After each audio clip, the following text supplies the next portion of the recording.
Hello everyone, আসসালামু আলাইকুম।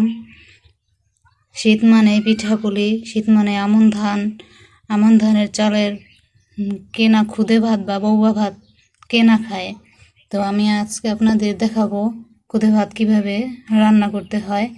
আমি যে প্রসেসে দেখাবো এই প্রসেসে যদি আপনার খুদে ভাত একবার রান্না করে খান আপনাদের মুখে লেগে থাকবে। তো চলুন আপনাদের দেখিয়ে দিই কীভাবে খুদে ভাত বা বউয়া ভাত রান্না করতে হয়। প্রথমে আমি কড়াইটাকে বসাই দিছি। গরমটা গরম হলে এখানে আমি দিয়ে দেবো পেঁয়াজটা দিয়ে দিচ্ছি। এখন তেল দিয়ে দেবো। তেল দিয়ে সুন্দর করে এই রান্নাটা একটু বেশি তেলের প্রয়োজন হবে। আমি তেল দিয়ে দিচ্ছি পর্যাপ্ত পরিমাণে। আমি এখানে 1.5 পট ফুট নিচ্ছি। এখানে আমি দিয়ে দেবো গোটা মশলা। এই রান্নাটায় গরুর গোশে যেগুলো মশলা আমরা দিই ওই সব মশলাগুলো আমি দেব। এর সাথে গোটা মশলাগুলো ভেজে নিব।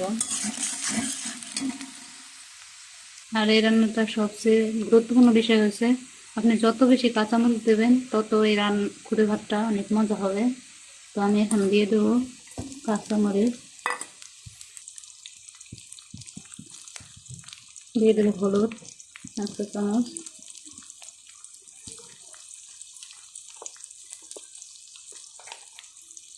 একটু ধনিয়ার গুঁড়া আর পরিমাণ মতন লবণ। তো এটাকে সুন্দর করে এখন আমি কষিয়ে নেব। আদা রসুন জিরা বাটা দিয়ে দেবো। এটাকে মশলার সাথে সুন্দর করে কষিয়ে নেব। মশলাগুলোকে আমাদের সুন্দর করে কষানো হয়ে গেছে। এখন আমি ধুয়ে রাখা ফুটগুলো দিয়ে দেবো। এটার সাথে সুন্দর করে ফুটটাকে কষিয়ে নেব। এভাবে মশলাটার সাথে আমি ফুটটাকে খুব সুন্দর করে কষিয়ে নিয়ে ভেজে নেব।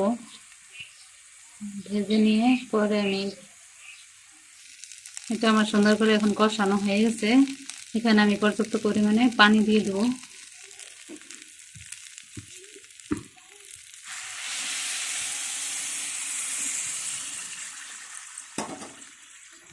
পর্যাপ্ত পরিমাণে পানি দিয়ে এখন এটাকে আমি ঢেকে দিব। হয়ে গেছে আমার খুদে ভাত রান্না। এটাকে আমি সুন্দর করে এখন একটু ভেজে নিব। এখন আমি দিয়ে দেবো কটা ধনিয়া পাতা।